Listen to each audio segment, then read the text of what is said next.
And sure enough, I had a couple of interesting folks show up at my office door at NASA saying, "Hi there. Are you the UN doctor requesting the entire archive of satellite imagery that the United States has produced for Africa in the last X number of years? What are you doing? What are you up to here?"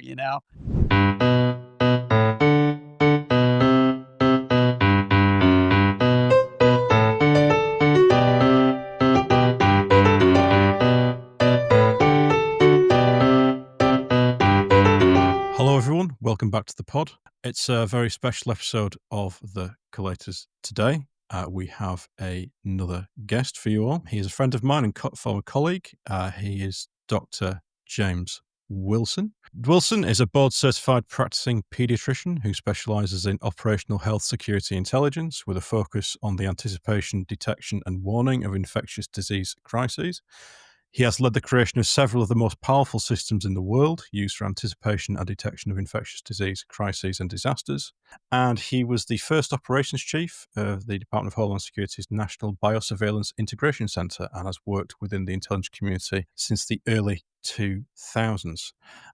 He's also a great guy to know, and I'll explain how I came to know Jim. So basically, I'll take our audience back to, I think it's 2017, 2018. I'd been out of the police for a good while, and I was in a public health role for a little while.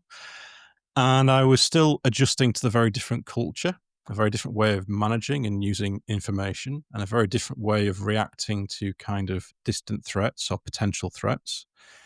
And I felt a little bit of frustration that there was a lack of certain systems and processes out there, as I saw it from my personal opinion, from a former law enforcement perspective. However, I was also aware that I was new to the organization. I was new to public health. I certainly didn't have a clinical background, and perhaps I was overestimating things. So I did some research and looked into people who had a clinical background, who also had a threat detection background, and who were also involved in intelligence analysis. And that's how I became aware of Dr. Wilson and his work.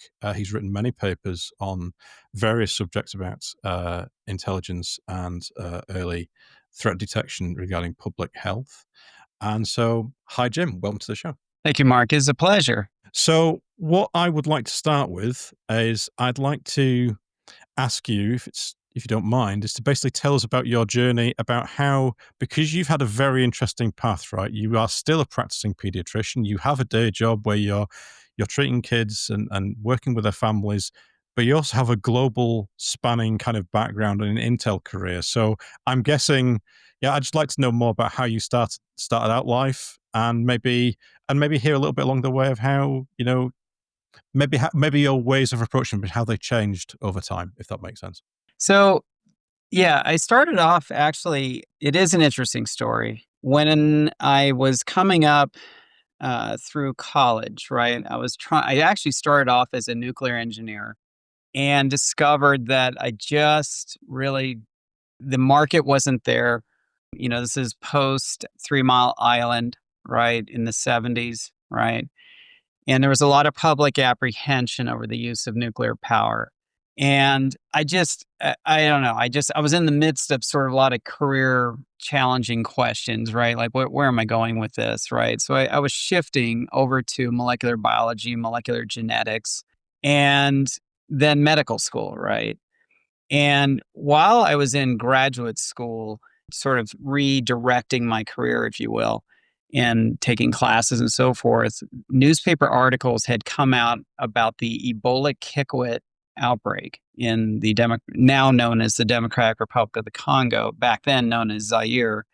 And I was reading about these French physicians who had deployed in there, and these extreme stories of frightening disease causing high mortality, causing social disintegration, people fleeing villages, people going into villages and finding just everyone is dead, Hollywood kind of stuff, right?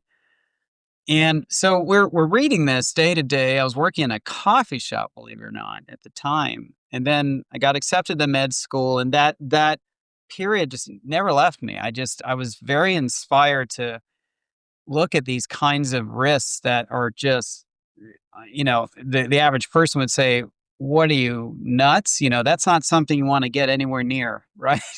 Let's let other people do that, right? And my dad certainly thought I was crazy. He's a cardiac surgeon, so he was very old school in his mind about, no, if you want to go into medicine, these are the steps you do, and that is the only focus you have in your life, right? And so he very much disagreed with this, but I really kind of obsessed about it. And so I got in the first quarter of my first year of med school. I wasn't even really in med school fully yet.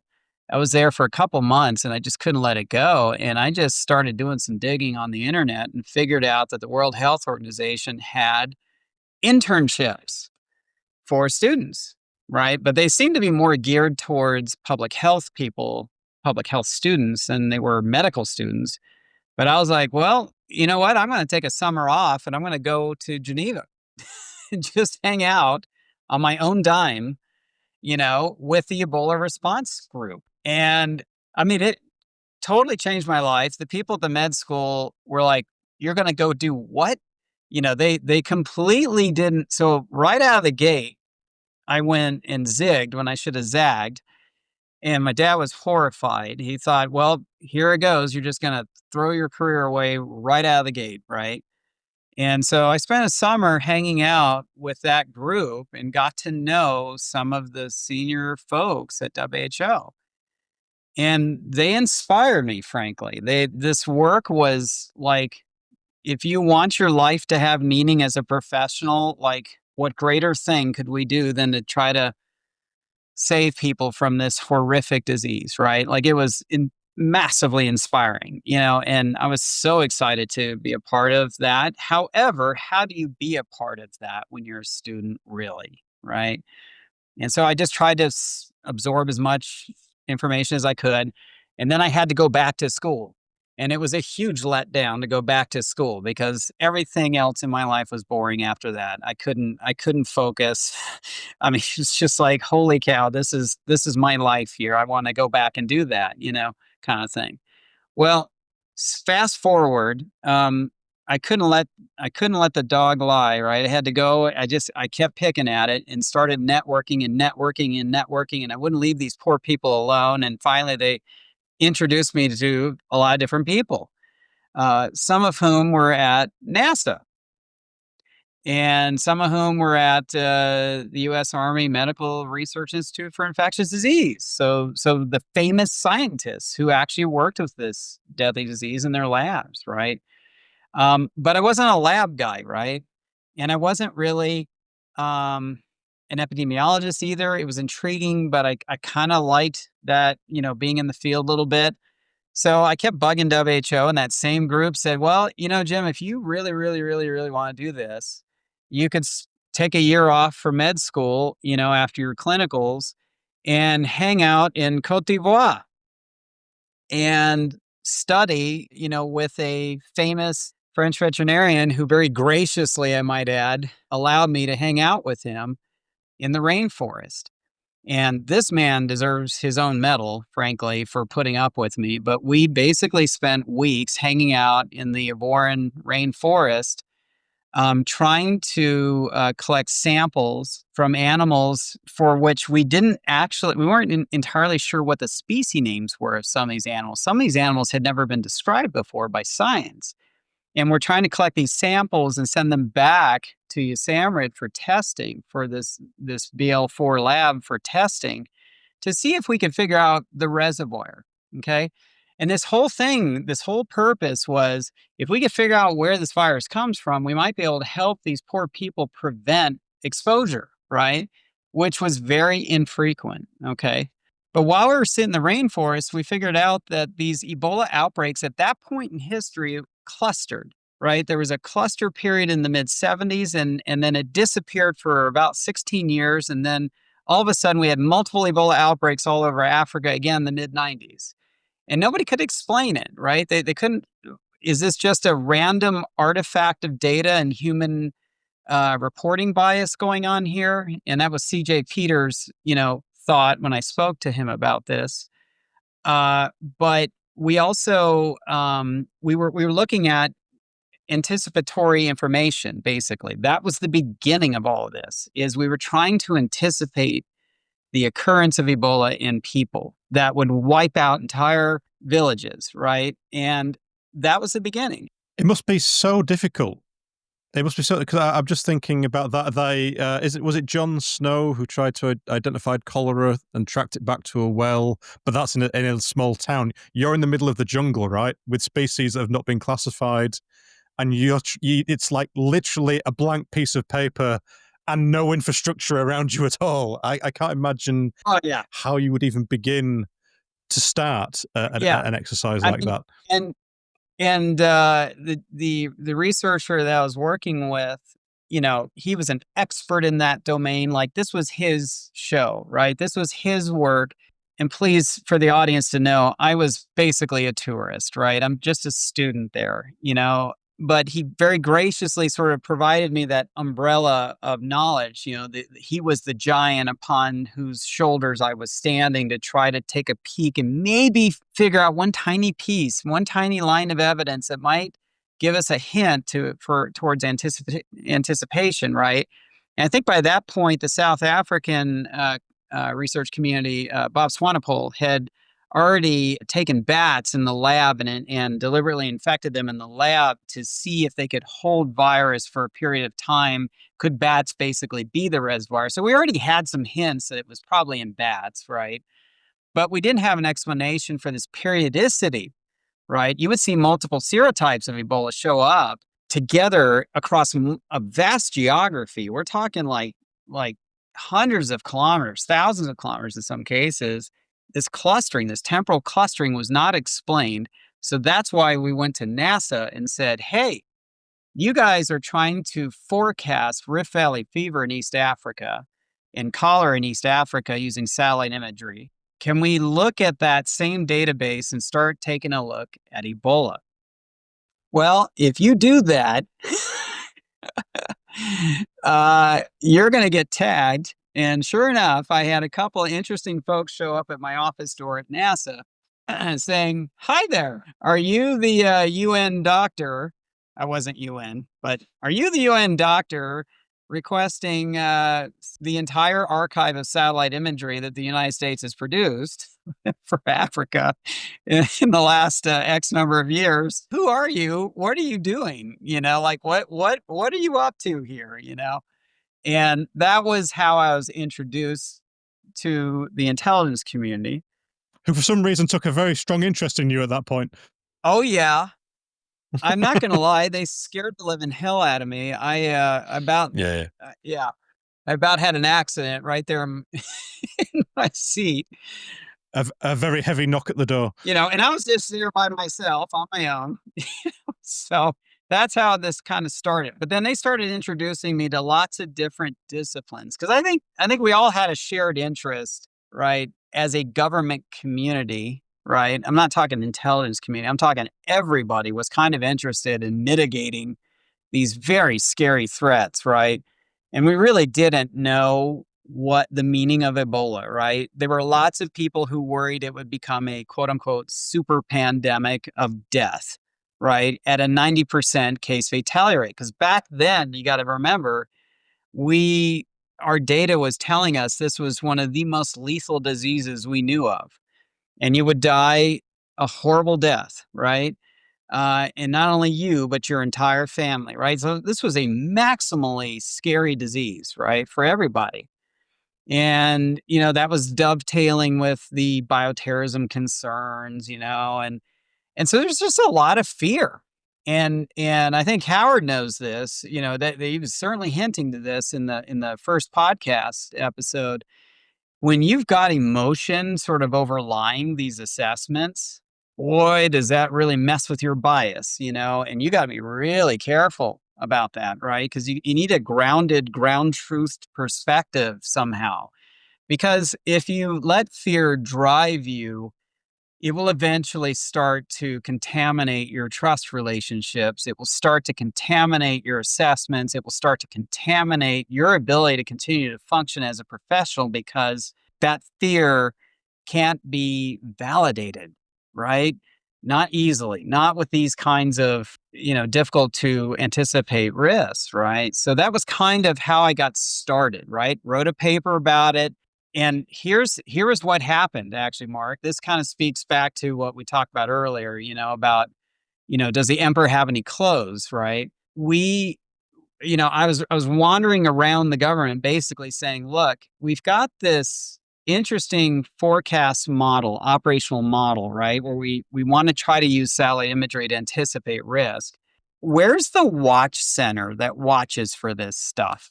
Where's the group that actually keeps an eye on this stuff? And that was the I'm imagining beginning. like a Hollywood CDC control room with monitors around the world and like some sort of active monitoring all the time. But you're going to tell me, I guess, it was something very, very different, right?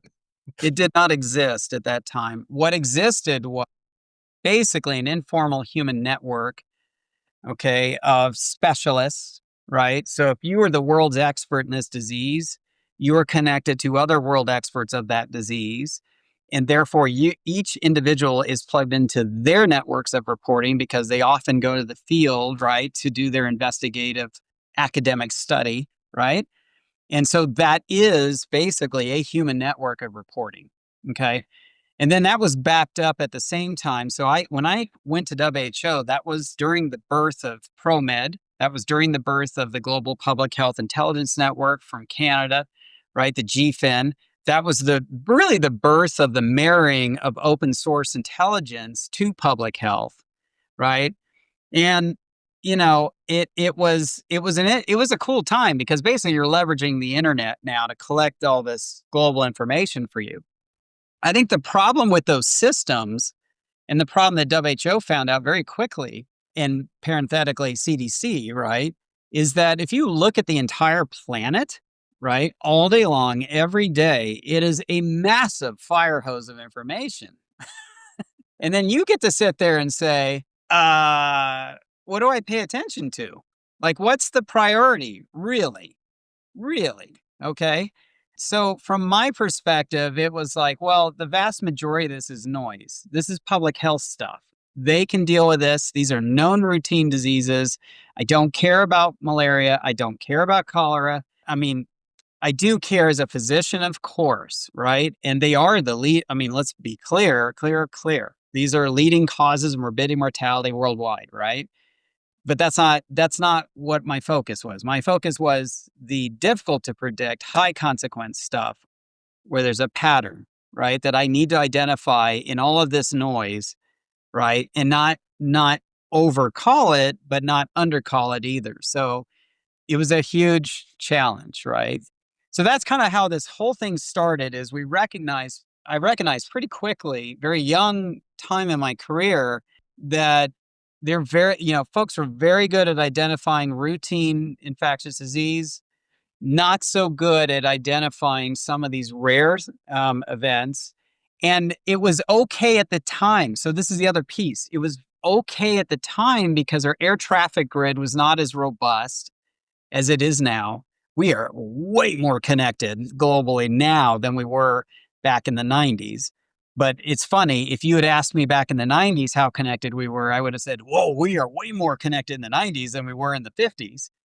you know, so things have really, really, really, really become interconnected. So the way you want to look at the air traffic side of this is it's a question of volume of human beings in the air, right? But also the number of cities that are interconnected. So both of those parameters have changed over time. And that means that it collapses your delta for communicating the warning, right? And therefore collapses the delta to get everybody moving for emergency response or whatever the response decision point is, right? And yeah, so I was kind of on the front end of all of that evolution. I'd be curious to hear your take on this.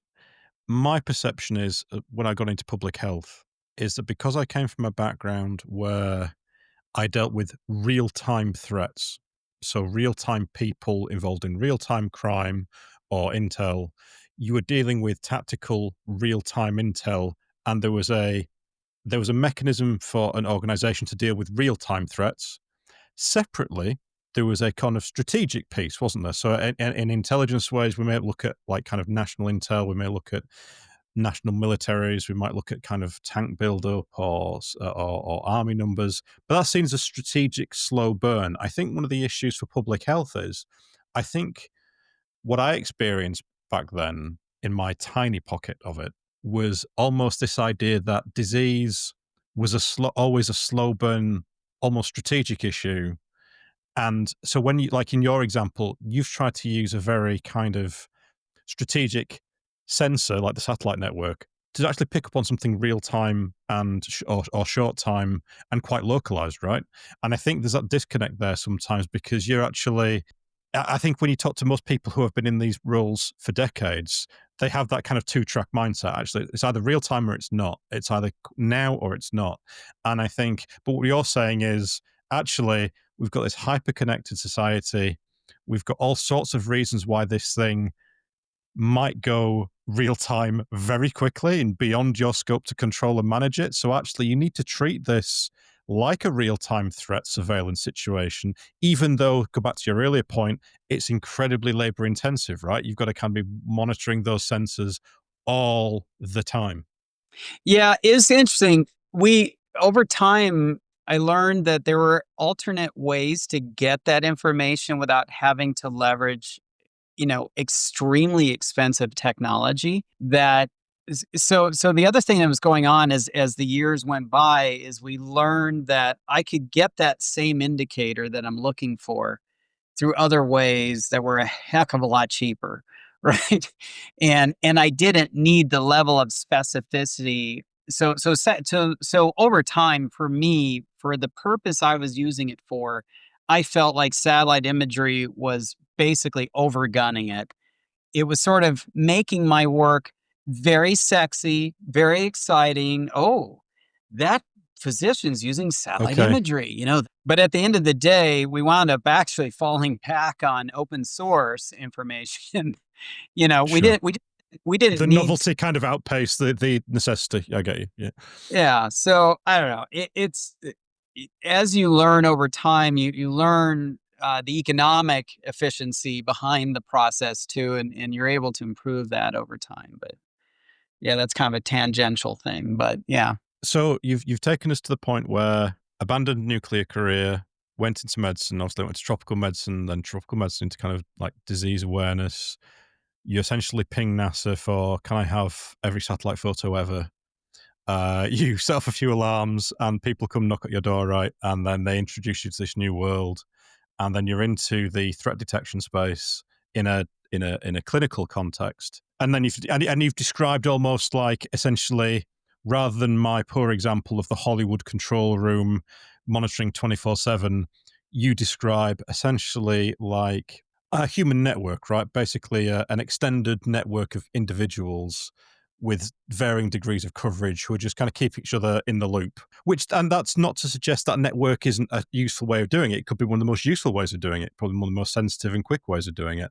So, was that sufficient, or was there a hole there, or is that something you can talk about? yeah. So I think it was sufficient until our air traffic grid became too robust. If we were able to go back in time to maybe the 1970s, then a human network would have been thoroughly, 9 times out of 10 was probably fine, right? I think the exceptions to that, however, are the respiratory diseases, right? So if you're dealing with a special pathogen that is poorly adapted to humans and just kind of rumbles along in its locality, like Ebola, I mean, it can have a high lethality, be a very scary disease, right? And certainly be robustly reported because it's a highly lethal disease, right? Even by the most impoverished countries on earth with the least infrastructure to report or no public health presence at all, they're still going to talk about death, right? So we'll get that signal, right? But the hardest problem, actually, we and it took a little while to figure this out, right? So my bias and what was drawing, so it was kind of funny that the things that I was reacting to as a human being, as a brand new tourist, if you will, through all these different disciplines, was actually death. That was what drew me in. But the irony here is, as I wound up doing my work over the years, watching the planet, it is what all of humanity biases towards. They focus on death, right? And the problem with that psychology, that reporting psychology, is that behavior, if you will, is it tends to steer you towards this risk when if you get a sudden inundation of a hospital somewhere in the world of a respiratory disease that's been previously unidentified or worse, buried within the milieu of all the other routine respiratory disease, right? Which means it's going to smolder there for a little bit before somebody says, hey, wait a minute, this hospital got completely overwhelmed and now the doctors and nurses are dying.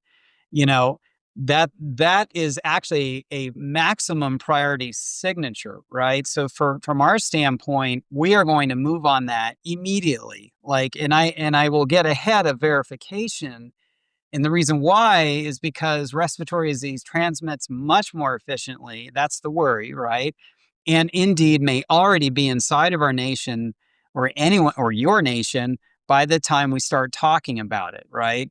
And we have actually seen that before with other novel respiratory pathogens. So as the years went by, we actually wound up redirecting our priorities towards respiratory pathogens. And I do know that the UK now sees that point as well. That's now in your policy documents, as your health security agency, right? So I think that that's wise, right? And the key when you detect these signals is you need to kind of assume a little bit of a worst case scenario on the front end from a communication perspective, so that you don't get surprised with a mass inundation event that could actually destabilize your urban infrastructure, right? So what we look at is we're actually monitoring cities as though they're megalopolitan organisms, right? So the way that I treat the world is a macro organism and it has nodes, it has organs, if you will.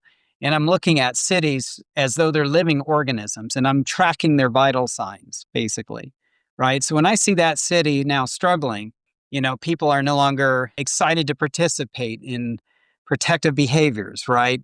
That is an indicator, right? If they riot, that is an indicator. If they file editorials, that is an indicator, right? If the head of state now is talking a lot about this disease issue, that's an indicator, right? So these are all, if you look at the activities of daily living of a city, right? That pattern of communication and associated with that is markedly different than if that city has come into contact with one of these types of risks. And over the years, we now know what that pattern looks like. We've known what that fingerprint looks like for many years now. It's just you don't see it often. And you also can be surprised with a false alarm. And I wouldn't even, for us, it's not a surprise, it's routine. We see plenty of false alarms. And so if you actually pay attention too to how people communicate when they see these signals, right? Typically the current response, and this has been a problem for many years now, for decades actually, is the rise of social media, the rise of hyperbole, right? And how the algorithms drive your audience and eyeballs to a particular piece of information. That plays a strong role in our domain because people go right to apocalypse every time they see an unusual looking outbreak or even a routine outbreak associated with some pop of mortality. They go right to disease X or they go right to we're all going to die. And that's just not the way this works. Okay. It can go that way, certainly, right? But it's the analogy I would give you is if I were a pediatrician sitting in a clinic and somebody brings me their child and the child has a fever, if I tell them that child has cancer right out of the gate, I'm going to get fired as their pediatrician, right? You, sir, are incompetent. And that's fair because we see fever all day long, right? That's a non-specific, very common indicator. It certainly does start the process of communication and investigation, it's like somebody telling you, "Hey, we had a break-in at the local pub." Well, okay. How many times do you hear that? Well, you probably hear it fairly often. Break-ins happen, right? It doesn't mean that the Russian mafia has moved into that neighborhood and now control the entire district, like, you know. And so we've got a serious problem right now in this world, and really for your audience, of hyperbole, right? I think that nature abhors a vacuum, of course, but that vacuum currently, in my mind, has been filled by a lot of academics and a lot of people claiming expertise who have never actually done this work before, never been burned, most importantly, right? For overcalling something, right? This is a nasty, tricky balance you have to strike. And you can be wrong on either end of that pendulum, right? You can either overcall it or undercall it. And I've got plenty of stories over my life on either end of that, right? But you need that kind of seasoned process, which we go through as physicians, by the way, right? Things happen where you say, gee, could we have identified that disease earlier? Maybe you could have, maybe you couldn't have, right? And the same is true in this domain. And so there needs to be a little bit of tolerance to, as well, of error or just limitations in our ability to see things clearly. And you guys talked about that robustly in the first episode. Same is true here. So yeah, I've kind of been riffing here for a while, but Jim, it's really interesting watching your journey that you've gone on, both as a human being in terms of your personal stroke professional development, into sort of bringing in new fields to your professional workplace scenario, but also your journey in terms of intelligence. I noticed early on that, for me, a really good working definition of what intelligence operatives should do is we speak truth to power, but we don't dictate policy. Now, in our field, that usually means we provide the best guess information in our intelligence products for other decision makers to make a decision about action. It's kind of like you collecting data as the physician for an individual patient where you are a very senior decision maker versus you providing data into a local or a regional or a national health network where there are hundreds, thousands, millions of similar data entry points, and your ability to influence that as a practitioner, as a pediatrician in this case, a bit like us, in our fields, we influence our own organisations very strongly, but beyond that, there's a kind of a descaling of our impact. We have to work very hard or have a group activity to make the same impact. So that was interesting to me because on the one hand, you have this speak truth to power, but what struck a chord was you explaining how, and you talked about hyperbole, people's rush to judgment and to go towards some kind of systemic bias or humanistic bias, in this case, worried about death or the most serious disease. It's kind of like when you take your car to the service station and they say, oh, there's a fault on the dash, and you immediately think, oh, heck, I need a new engine. Actually, no, there may be other diagnostic tests. You have to rein them in, but you're actually, on one hand, you're managing the risk straight away, but you're also trying to manage their expectation and also collect data to help you make a more informed decision, whether it be that you yourself are going to be the action provider, the decision maker, in your case for medical intervention, or where you are yourself going to refer them somewhere else for further testing or further specialist expertise if it's something that's maybe where you are not the expert. And we do that all the time. And one of the things I've always found through Intel, and what I find interesting is that you've gone on that same journey, is you start out working with a kind of, no, this is my day job. I'm focused very much on the tactical situations that are presented to me as a professional. But over time, as you develop and gain experience, you almost develop a sixth sense for the information at one and the same time is dealing with that moment, but you're also picking up on, there are patterns here. This is not just relevant to this case. There's a strategic or a multiplier here across multiple cases. It has significance. And I think that's one of the true identifiers of a good intelligence operative, and I'm not using that in law enforcement, I'm using it in the broadest possible sense, where people are able to look at data and patterns and straight away think, there may be multiple interpretations here from tactical through to strategic. I always used to get very annoyed with, imagine the first pedal cycle. It has one gear. You pedal one wheel and the back wheel or the front wheel go round, and it's a single speed. The idea of multiple gears, well, suddenly for the same input, you can go high speed, fast acceleration, or slow speed, slow acceleration. And I think with strategic and tactical approaches, organisations tend to go in these gear steps: local, regional, national, tactical, strategic, short term, medium term, long term, where in actual fact it should be a fluid dynamic through each of these stages. So at one and the same time, you may have to deal with, in your case, a medical emergency that's presented right there. It means immediate intervention, maybe on very limited information, because it's risk versus reward here. There's a kind of a compromise that has to be made. But at the same time, you're also trying to push it into the long game in terms of what are the midterm, what are the long-term issues here? What can I take from this to actually develop understanding or awareness elsewhere? Just as you were talking about with the Ebola and then COVID. What also struck me when you were talking particularly about the Ebola, and again, I love this, you're a thief. Just like me, you will steal any good idea or any data set that helps you try and do your particular job better, or just because you're interested in it. There's that curiosity, something we've talked about on other sessions. And I love that. But one of the things that always strikes me is one of your countrymen many years ago, and I'm sure you'll know him better than me, Donald Rumsfeld, for all his flaws, came up with quite a good perspective on knowledge. There are things we know, things we don't know. And some of those things we know, and some of those things we don't know, we don't know. It's kind of, there's 4 options with those 2 words.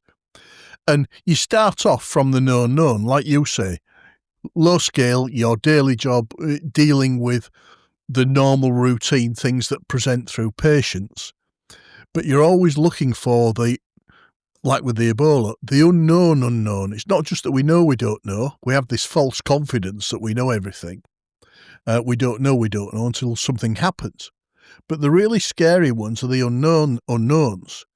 We don't even know what we don't know. Like we've talked about, we assume that there's this kind of parental or parochial oversight of things, when in truth it's probably because we know the data's there and we think somebody must be managing this, and often they're not. That's kind of the con of human society these days.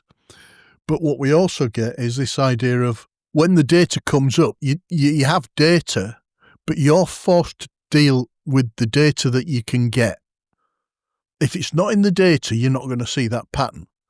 But when you realise there's potentially a pattern there, just like we do, you starburst and look for other data sources, in your case the satellite imagery, that might help inform your hypotheses, your theory in this case around a disease. But the problem is global variation in data. It's not just across different fields. Globally, the way that we collect data, regardless of field, varies between nations, between societies, between systems. And I wonder how much you found it a problem, or not maybe, in collecting data from some of what you might call the developing countries, who maybe aren't as sophisticated as we are in terms of their technology, but are the source of the data. Does that make sense? Was that a problem for you? Oh, it makes a lot of sense, actually, and I can give you a couple of examples. And Howard, I hear the decades of seasoned experience coming out and everything you're saying there, and I very much appreciate it. It's an honor to speak with you. I love it. I love it. It's standardization of input, right? We wound up, so hopefully what the audience is hearing in my journey that I'm sharing with folks is not that we had all the answers on the front end. Actually, we didn't even have a discipline in the front end, right? And there were a lot of folks trying to figure out how to build systems to collect data, right? I was actually more focusing on how do we build the discipline, right? I really want to understand the discipline, the analytic. I mean, how it like if I were to treat this like I'm going to go train a new cadre of physicians, how would I teach people how to do this? That was more of what I was focused on. You'll see blips of me online talking about disease forecasting and this and that, and it almost comes across like I'm selling a product. That was never really the purpose. The purpose was more so if I start using a technology that can forecast disease, for instance, so what? What material difference does that make in my warning to emergency response nexus, right? If it doesn't make a difference, then that's an academic, interesting public radio kind of podcast. Fine, go have fun with that. That doesn't have meaning in my real world. And so you'll see me from time to time, even on LinkedIn, kind of really flick an academic and say, give me ground truth on the so what, right? I want to know what difference that really makes at the end of the day, aside from a very interesting conversation over coffee. And so you'll hear me be that hard nosed individual. And some of that I got infected by some of the curmudgeonly folks who were the world's experts for some of these diseases who would pick at me as the enthusiastic young man trying to do something without that standardized data. So what we discovered, right, to answer your question is there was a commonality of psychology across the planet, if you will. We noticed that it didn't matter what culture you came from, didn't matter what language you spoke, didn't matter what type of government you had. Human beings respond to certain risks in a certain way, and there is a tendency. There's no 100%, 0% here. There's that tendency, right, to react a certain way and to report. And this is really there's two things going on here. There's what the disease is actually doing versus how people are describing what the disease is doing. And those are two very different things. And you need to understand that before you engage. And that understanding leads you to be aware of the biases in reporting and a recognition of you need to expect the following gaps in reporting because this is simply not the facet of the event that's going to attract human perception, right? And so you have to understand that. And so once you get grounded with that, then that actually, Howard, gives you a baseline from which to operate from. That gives you a common framework applicable to all cultures, all nations. And that was the approach that we took going all the way back during the time of the emergence of H5N1 as it really took off in Asia in the mid 2000s. That was our realization, the beginning of our realization of the common pattern of human discourse. So really what I'm looking at is the psychology of communication, right? How do people talk about things, right? And you're right. I'm a pirate. I'm running around and I will steal that one little shiny object that can add to this framework, right? From any discipline, right? And I have actually, here we are talking about intelligence, right? But actually we found the greatest resonance in sociology and the folks who study disaster sociology, right? I probably had the most aha moments where I started just lifting, frameworks of understanding from our colleagues in sociology and also the anthropology community as well. So, there's a lot of thought to that. Now, in terms of unknowns, right? Rumsfeld was right. He really was. In terms of unknowns, we had some examples actually during COVID. So as COVID was emerging and starting to spread around the world, we were very aware that there were some gaps and limitations, right? And so we would wait for signals to appear, for example, in communities that were more permissive with reporting, for instance, right?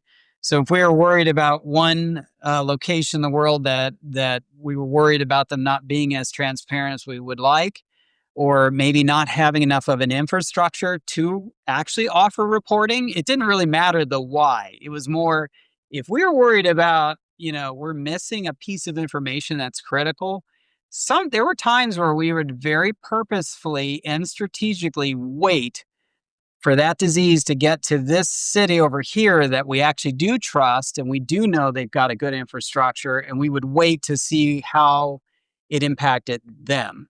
Okay. Now, under this framework, then eventually we started developing an impression of impact, right? That in those early days were a bit in conflict with some of the folks emphasizing a 1918 outcome, for instance, which if you have truly sat down and studied 1918, that was an inappropriate comparison at the time.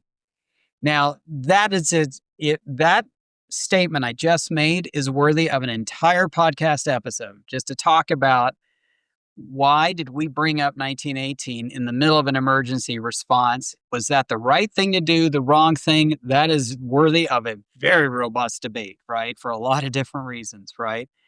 Well, I will tell you that our team has very much studied 1918, and our perspective is very different than a lot of what the public has seen thus far. Was it a disaster? Yes, it was. No question about it. Worst thing we've seen in 20th century, right? From a modern urban perspective, right? No doubt about it. Okay. That was awful. Okay. Uh, However, the way that we look at that is we are looking at, okay, yes, we recognize what maximum impact looked like. On the other hand, I wanted to know, how fast did that city recover? How fast did humanity get on with their activities of daily living despite taking a catastrophic hit of that scale? I'm looking for that positive hope vector. Because if I don't have that story, what the heck am I going to say to my decision makers? What the heck am I going to say to my responders that I'm expecting to show up at work every day and risking their lives and their families' lives to show up at work and care for these patients? These are the kinds of very adult conversations that you're gonna have to have before you start tapping away on Twitter, right, or on social media, trying to make a name for yourself because you've hyped this, right? There's a ripple effect and an accountability and consequence to communication, right? Now, can we be wrong? You betcha. You betcha. So when COVID hit Lombardia, okay, we were very focused on certain infrastructures because we were trying to approximate impact to us on the receiving end, the United States. And we were sharing some of this dialogue, by the way, with the UK so that y'all were kind of thinking about the same things we were worried about. But if you notice, right, there was a big difference in that first wave impact when it hit Singapore, Hong Kong, South Korea, Germany even. Germany saw a cluster of patients. They didn't even recognize they were patients, right? And they did hospitalize that initial cluster of area, but they were put under observation, right? They were hospitalized for observation. They didn't receive the kind of overwhelming 1918 like impact that Lombardia received. Okay.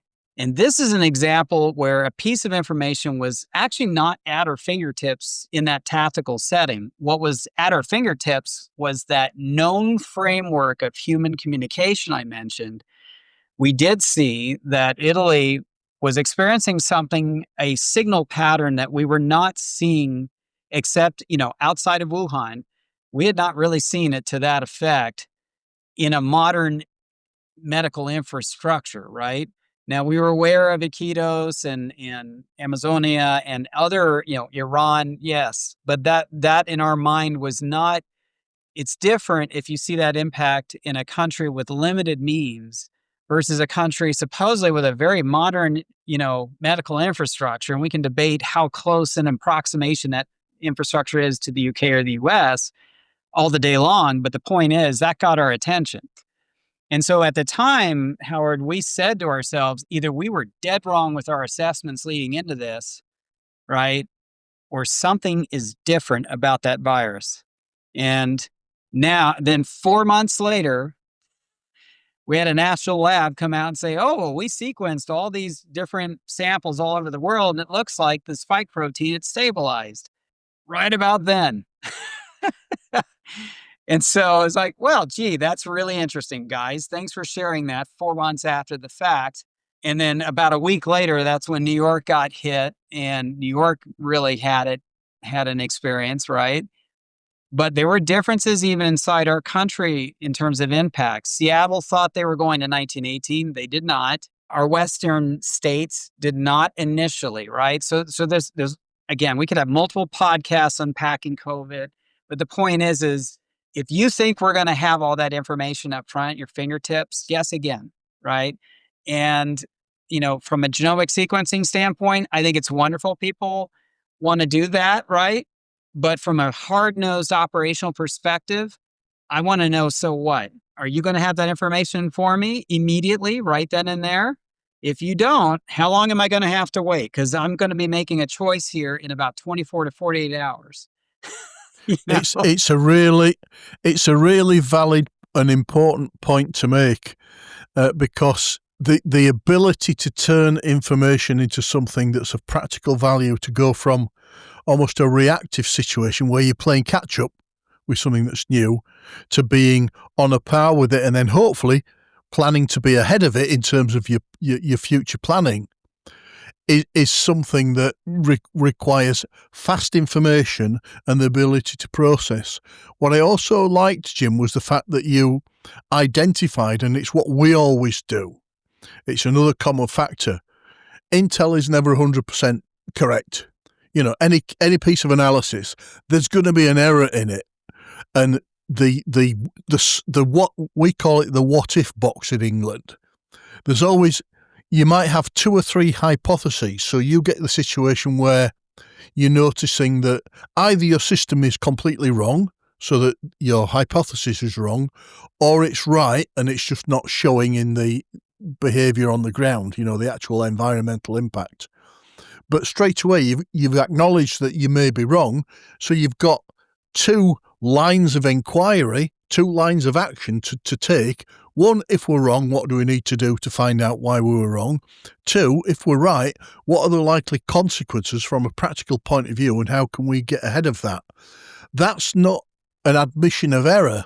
That's actually a realization that there may be multiple actions here and multiple action streams, all of which are of benefit, even if one of them is only learning that you made a mistake, because you can then avoid that mistake in the future.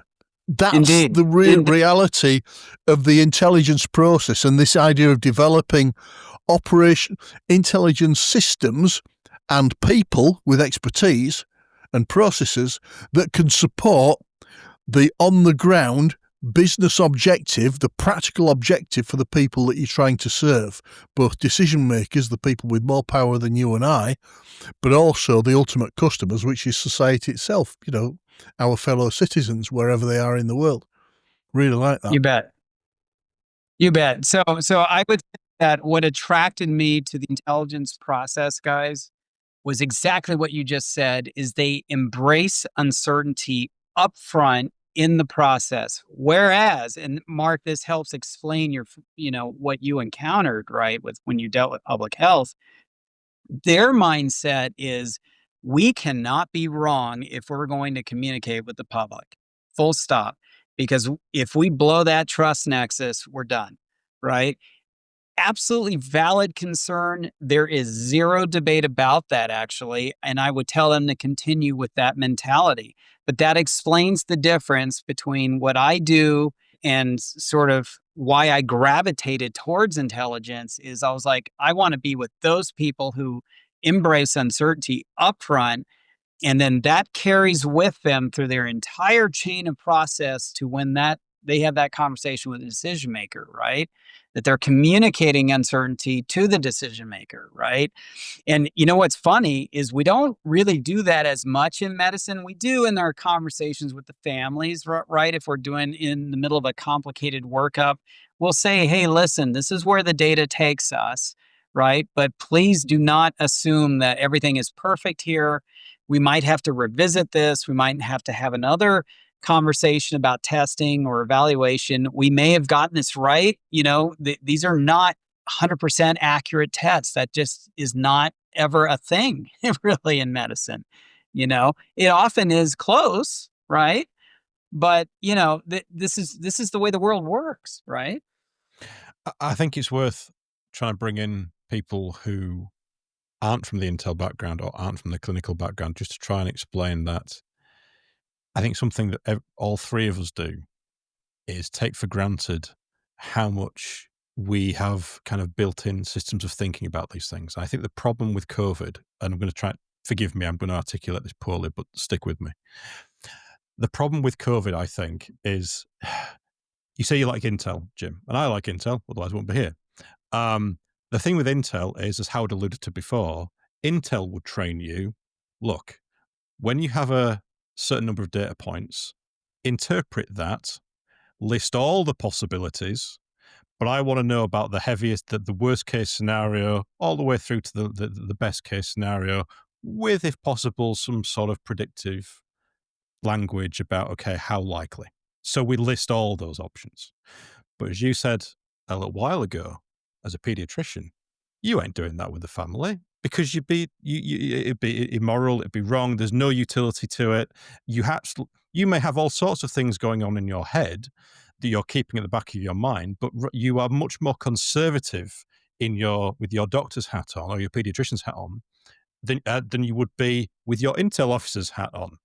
And I think the difficulty with COVID, and perhaps all of the things that you've described in recent years, has been what I witnessed with COVID is this kind of overlap between we had we had the same individuals with different roles trying to do different things, right? So what I mean is, you're right, in public health, we have a duty to the public that when we shout to the public anything, we have to be as certain as we can be, and we have to retain trust. It's absolutely right. The downside with that is sometimes as you build thresholds for evidence, right? You basically say, right, okay, I'm only going to react if a certain threshold is met. But that's diametrically opposed to the intel officer's hat, who needs to be as sensitive to the quietest whisper possible, because from the decision maker's point, and I think and that's why I find people like you, Jim, fascinating, is because you have to wear the hat of the pediatrician, the global surveillance guy, the policymaker guy, but you don't want to set hairs running and shout fire in a crowded room guy. And I think cognitively, that's an incredibly difficult place to be, right? Unless you know explicitly the channel that you're serving and that your audience and purpose. I'm with you. On LinkedIn during COVID, it was really one of those times where I was wondering, is the internet a good thing here? Because we were going through in late 2019 when things were starting to happen. It was ugly, right? Because I was getting different signals from different places. Okay, we've got some sources saying, don't panic, everything's fine. It's just going to be another bird flu, all blow over, it's fine. That's one end of the spectrum. To, as you say, people who are either for all sorts of reasons saying it's the end times and, better start prepping now because you're done. The problem that you have is with the internet is you have so many data points to support any hypothesis you like. If you want to say that COVID is going to kill us all, you can see the footage of Lombardo, can't you? You can see the Chinese satellite shots of the morgues being overrun, all that type stuff, and all that crazy stuff. You can find as many data points as you want to support any hypothesis. And the art becomes, how the hell do you select that hypothesis? And I think that's the tricky part for general listeners, is what I'm trying to get across in the pod is, Howard is an expert in intel and basically listening for the quietest whisper just to try and get, he literally has walked into a room with a dead body in it, and it's his job to find out what the hell happened. Your job is you've literally been in a jungle going, what the hell's happening? That's a very different task from being just a person in society who's hearing all this stuff and is getting all these mixed signals, right? Because, I sympathize with anybody, because the other thing is, when you and Howard, maybe if you were in your 20s, 30s and 40s, right, maybe you'd get your information through broadcast media, maybe through television, maybe through radio. But because of the internet, like I remember on the same day, I think I was seeing signals from it's going to be fine. I've read one guy saying this is why it's not going to be Spanish flu again, and then half an hour later, I'm watching the Surgeon General making making masks out of a t-shirt and elastic bands, right? And it's just, and I just felt sorry for anybody in that space because their algorithms are fire hosing all these signals, and we're expecting them to pass and make a rational judgment out of this. And it's not an intellect thing. It's just I was confused, and I think many other people were confused and desperately trying to get a handrail on what was going on. Yeah. So, Mark, I think at the paper I shared with you, right? You'll see some really clear learning points. Hopefully, if we wrote it properly. I mean, I'll confess, I always have something to learn in terms of how to write a better paper, but honestly, the core lesson I learned in my COVID engagement, honestly, was if you don't have a trust relationship with the decision maker, you are dead. It doesn't matter how good, I mean, you literally could be the 007 of this domain, right? The world's best agent. You're dead. You are useless. You are not able to be effective. This was the only, I'm going to be honest with our audience here. I've been doing this for 30 years. This was the only engagement where I actually felt like we absolutely made a difference that was meaningful and that we did something that helped save lives and helped, most importantly, save the critical infrastructure responsible for saving lives. And the way that we look at that is we mitigated impact. When you say we, We're do never, you mean do you mean the health security network you talked about before? When you say we, who's the we in that sentence? Sorry. well, kind of rewinding what I said, I'm not sure. So when I'm referring to we, I usually am referring to our team, right?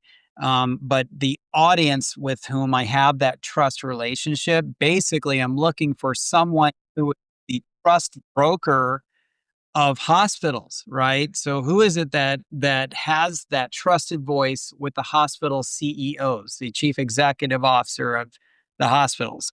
The hospitals, from our perspective, are the bulwark of defense for our nations, right? If you lose control of that hospital, right, that is the beginning of a cascade of other indicators you may see that relate to social integration, social order. Okay, so for us, it's paramount to protect that critical infrastructure as best we can. We can't take the threat away. What we can do is prepare them psychologically, prepare them for all of the things that could be coming down the pike, which would be supply chain issues, staffing issues, bed capacity issues, all the things that we wound up seeing, right? These are the things that we were worried about. I mean, you've got to have that conversation carefully. And if you have the trust relationship, then that's an individual who knows you, trusts you, and you can have that broad conversation without worrying that, oh my God, I said too much. I said the thing that was in the back of my head that I should never have said, but I blurted it out, and now the whole thing's going to fall apart and people are going to die, right? That if you have the trust relationship, you can have the honest dialogue and talk about, okay, listen, this is what we know, this is what we don't know, this is what I'm worried about, right? Because I don't have enough data for this piece, right? And we wound up having that kind of dialogue on a daily basis by phone, email, text. What you saw on LinkedIn, frankly, were echoes of conversations, but also an operation. That operation was also to unpack some uncertainties, right? So if I've got somebody insisting that this is 1918, I'm going to pick a fight. And I'm going to pick a fight not because I'm trying to be an ego. I'm picking a fight because I want them to open up a little more and tell me why they think that. And I'm going to probe and I'm going to pick and I'm going to find the ground truth behind what they're saying and ascertain if they're taking us to an indicator that we need to know about, frankly, or not. And I'll be honest with you, that's kind of how we unpacked Lombardia in those early days in February 2020, is we had an individual come to us and kind of draw our attention a little bit closer to that. that individual would not have been connected to us had we not been posting on LinkedIn and essentially creating a spontaneous human network to help us. Now, for the old school seasoned intel operative, which is different than an analyst, right? They would say, what the hell are you doing? You don't know who your sources are. You don't know what their credibility are. They could be misleading you with this information, yada, yada, yada, yada, denial, deception, all that. Yeah, we get that, right? But the internet can be a noisy place, can be a chaotic place, but it can also be used to some degree of advantage if you understand how to do it. So there's a discipline to that, right? And you can get burned. You can be, you got to be careful. But that's the world we're in now, right? This isn't the world of the gumshoe operative anymore. You have to be savvy. You're absolutely bang on there, Jim. This idea of data's data, whether it's flawed by accident or by circumstance or deliberately flawed, malicious data, it's still data. You've got to trust the intelligence element of your organization to be able to, on the one hand, deal with that data and strain out pieces that are of value, but number two, guard against simply taking it as read and building it into your systems. One of the things that I really liked about what you said was this idea of trust. And I completely agree. I've worn both hats all my career. Intel operative analyst, operational detective, running major inquiries. And they are different perspectives, but it's allowed me, and I'm sure you're the same, as a practical intelligence officer, but also a practicing pediatrician, doctor, medical expert, to appreciate both sides at the same time. It's a better appreciation. It's a more rounded understanding of the people around your physical or virtual table in that particular community activity. And one of the things that I always like, you and I know, decision makers like certainty. And you can basically say to people, look, if I give you certainty, I'm going to have to lie. So you can have truthful uncertainty, where I give you some kind of value judgment on my estimation of what the flaws and risks are in what I'm saying, and be completely open to challenge for that round the table. Please, tell me I'm wrong. Scientific method, please disprove my theory, because if you can't, chances are I'm right. But on the other hand, if I give you uncertainty and I'm honest about it, that should build trust. And whilst the first encounter of that group, or those two actors, the decision maker versus the intel analyst, call it what you will, the information provider, whilst the first ones can be very difficult, over time, you will build that trust in the same way that as a pediatrician, I'm sure you build relationships with patients and their families from the first meeting to patients that you've dealt with for years, where you know each other very well and they know to trust you, even when you're saying to them, I'm not 100% certain, I can't give you any guarantees here, but my best guess is follow this. And they'll say, I trust you. I know you're doing the background work so that I can have faith in your prognosis and your recommendations for them to make their decisions. So people need to have the strength to understand that the world is changing all the time.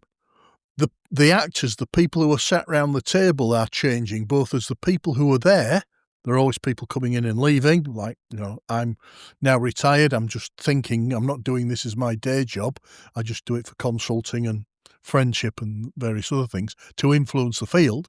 But the actual people around the table change. The person that I was when I first started my career in law enforcement is not the person I am here half a century later.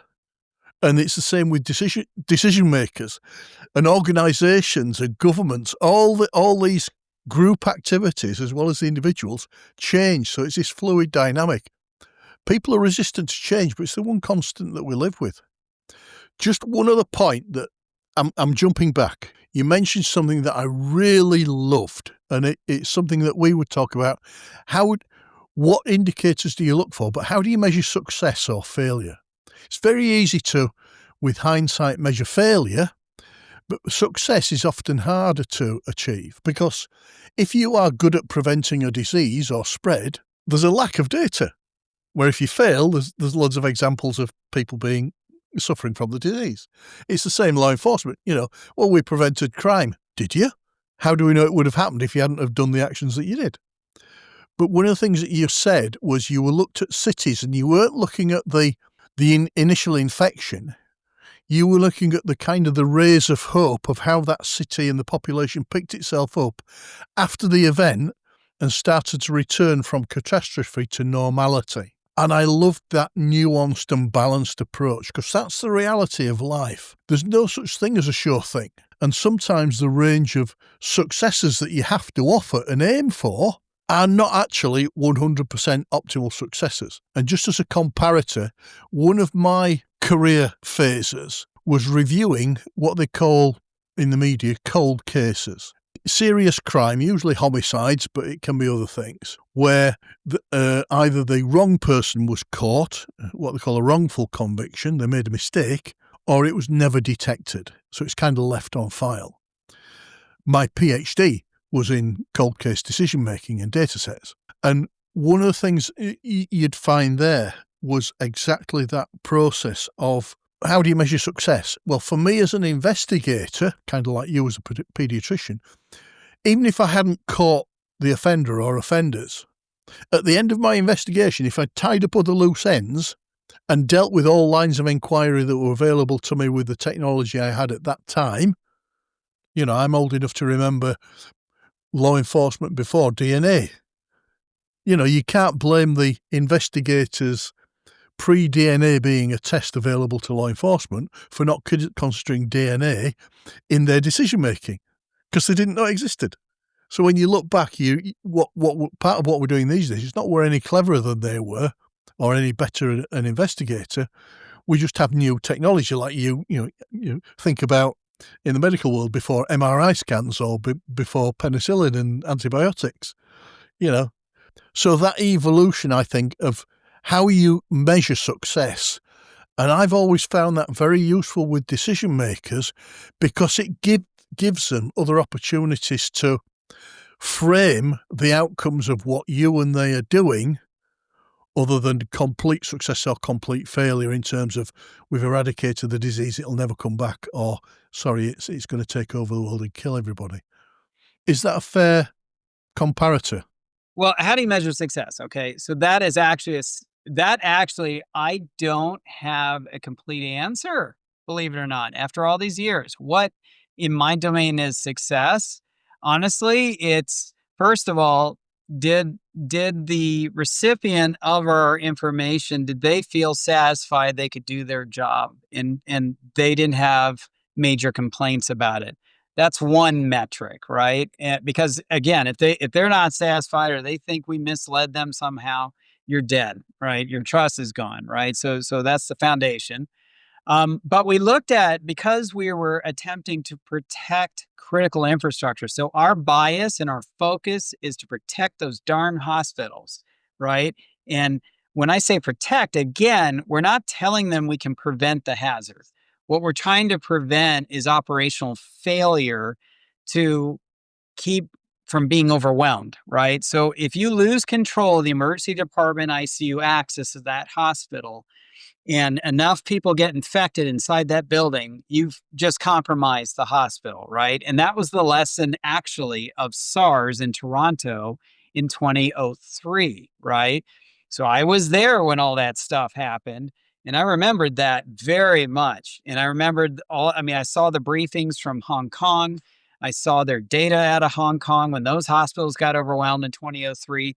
There were some lessons, some echoes that we carried into this as targets of measurement, right? That we wanted, like, if we're successful, simplistically, our hospitals will have been prevented from getting overwhelmed and having to either shut down or shunt or whatever. And I will say that as far as our hospitals were concerned, they did not require emergency federal support to manage the overwhelming demand of patients. Now, here's the dirty secret. Two things were happening there. One is the hospitals themselves didn't want the feds in there, right? Because they're private institutions, private companies. They kind of like to do things on their own, which actually is a good characteristic. I want them to be feisty. I want them to fight. Okay. So to me, that's like, okay, that's fine, guys.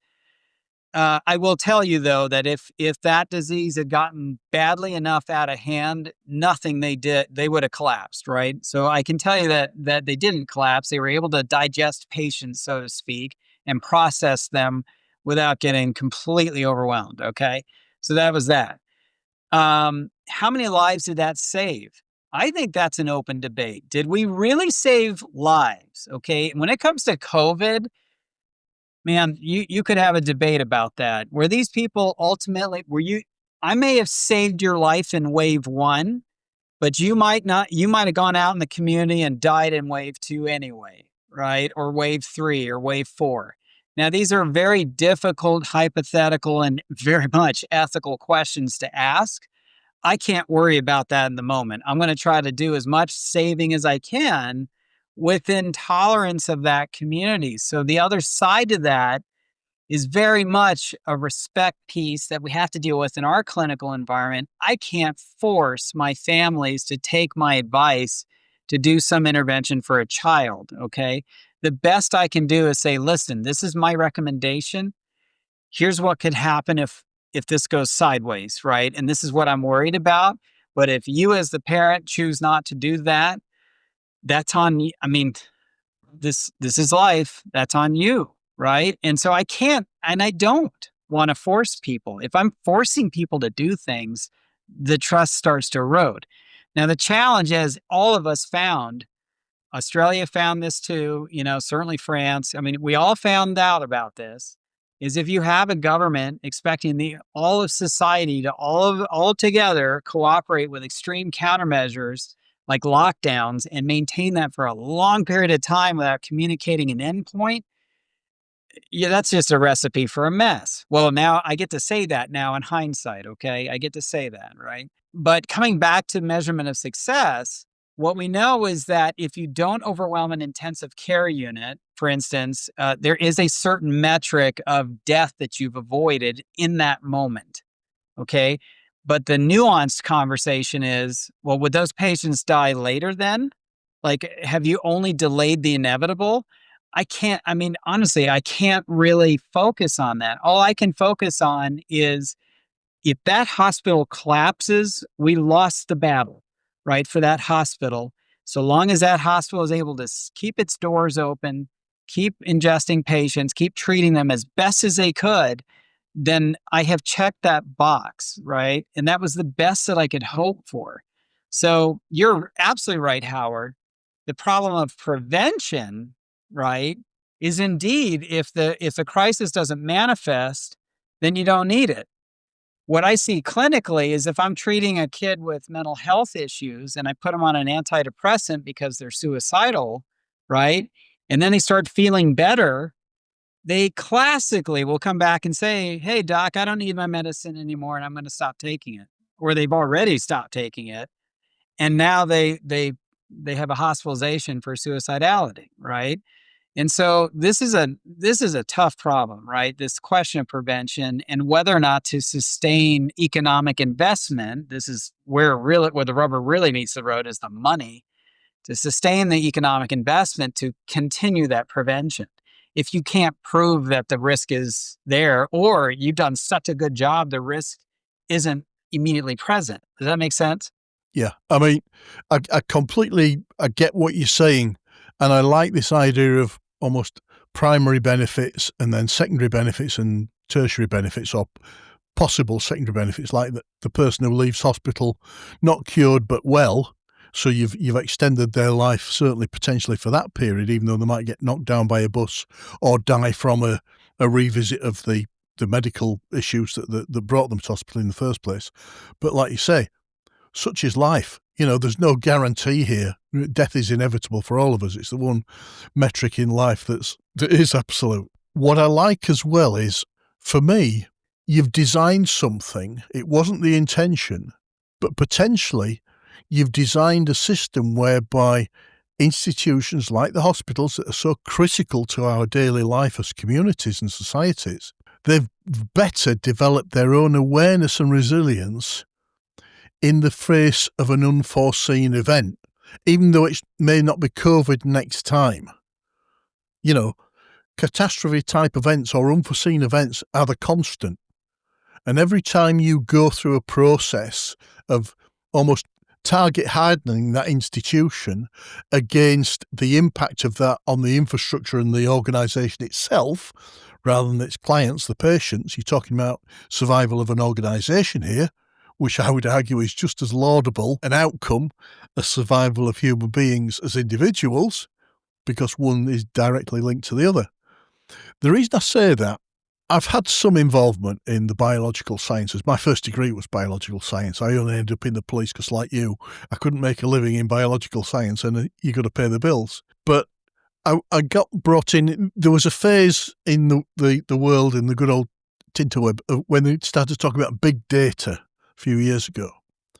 And I was asked in law enforcement by somebody high up in one of our regional health organisations, what could we do with big data, looking at what our local GPs, our doctors and doctors' practices, and then our hospitals were collecting, because over here, of course, we've got this National Health Service, so there's a quasi-national data set, you would think, within the organisation.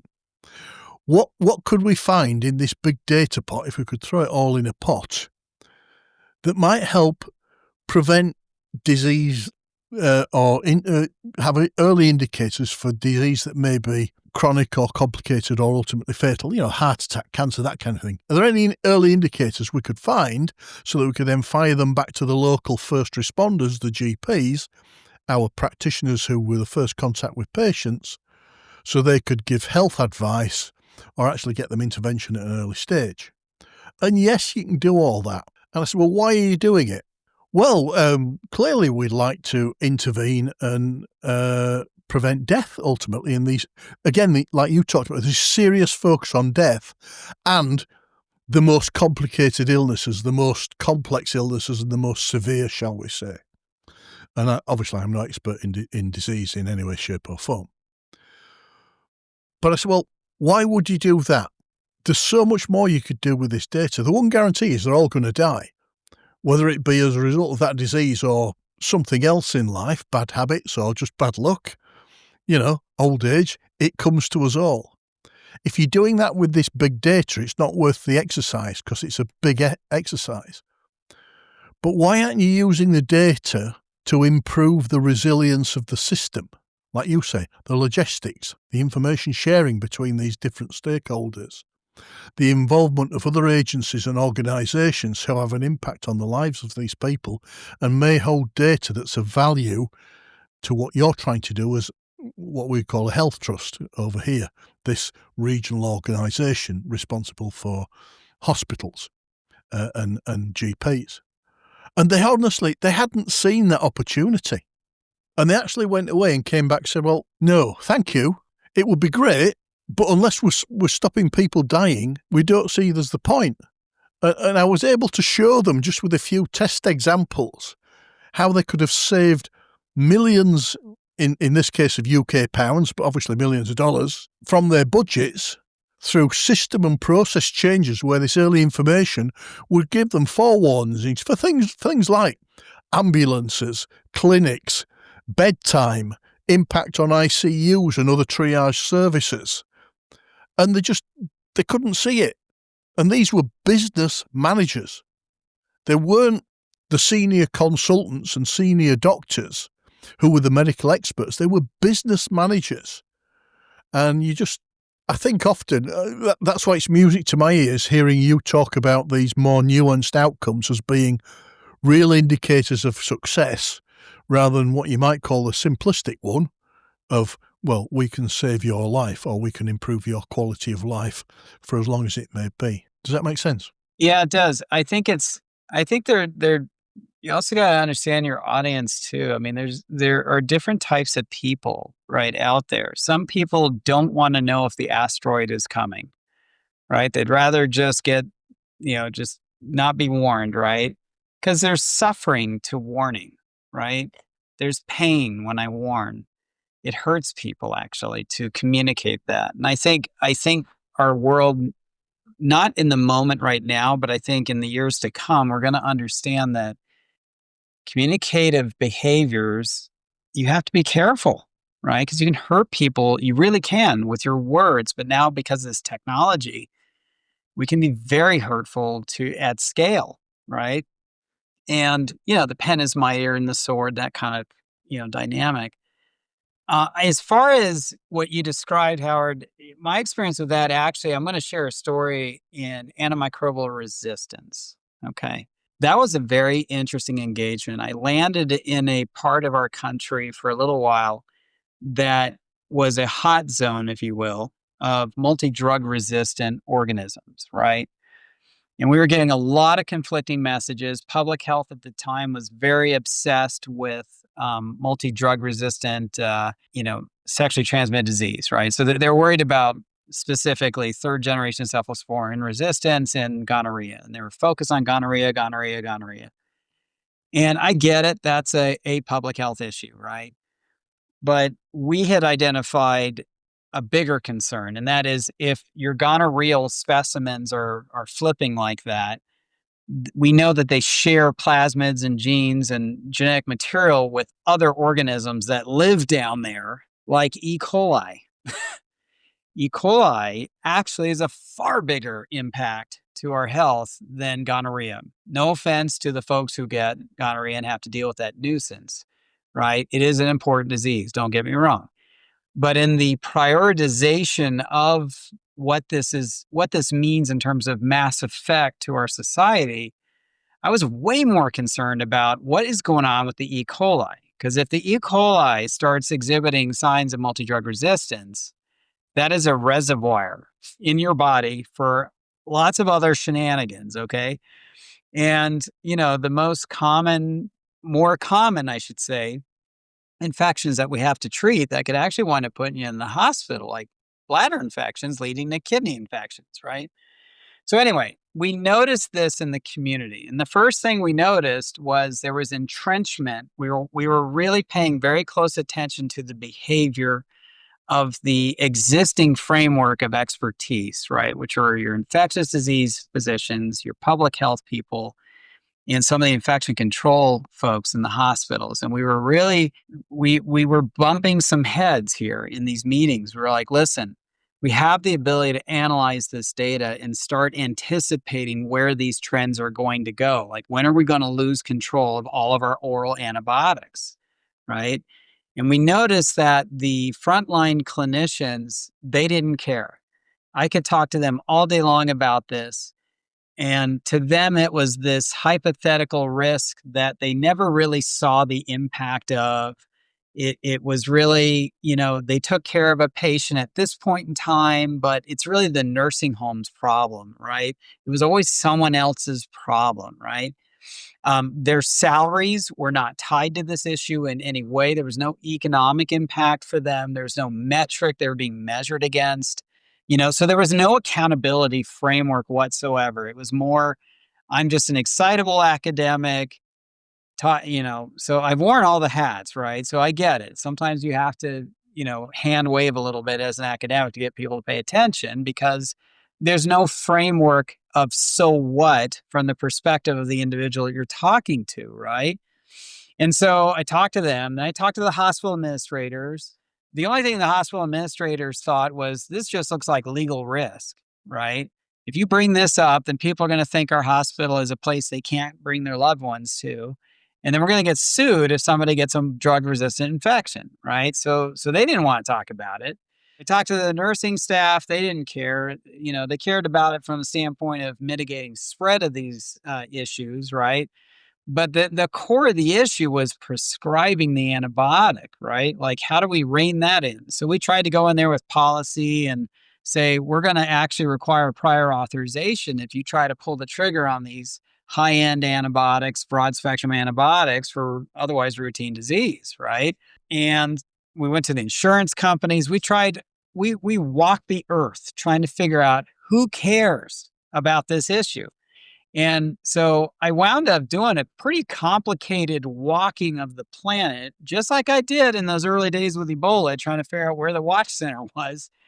who cares? Who is it that cares that I can actually influence to start to change this dynamic of overprescribing, right? Because that's really what I was after, is to get us back to a place where we're prescribing appropriately, right? At the end of the day, long story short, it took me 10 years to figure this out, which is ridiculous and embarrassing. But at the end of the day, it came down to patient education. you know, Trying to explain to these families, listen, coming in and demanding antibiotics or runny noses sets you up for these problems, okay? But I couldn't have that conversation if I didn't have trust with the families, right? So does that approach scale? I think it is scaling now, thanks to a convergence of effort by our CDC to really educate the public that antibiotic resistance is a huge problem and we need to get on the front end of this. And we stopped talking to older docs too, right? Because the older docs, they were set in their ways. They weren't going to listen to this. We had to go after the younger docs who were very much on the same page. So you had to, it took a lot of wandering to figure out who cares. And if I can find that one person who cares, I'm going to glom onto them.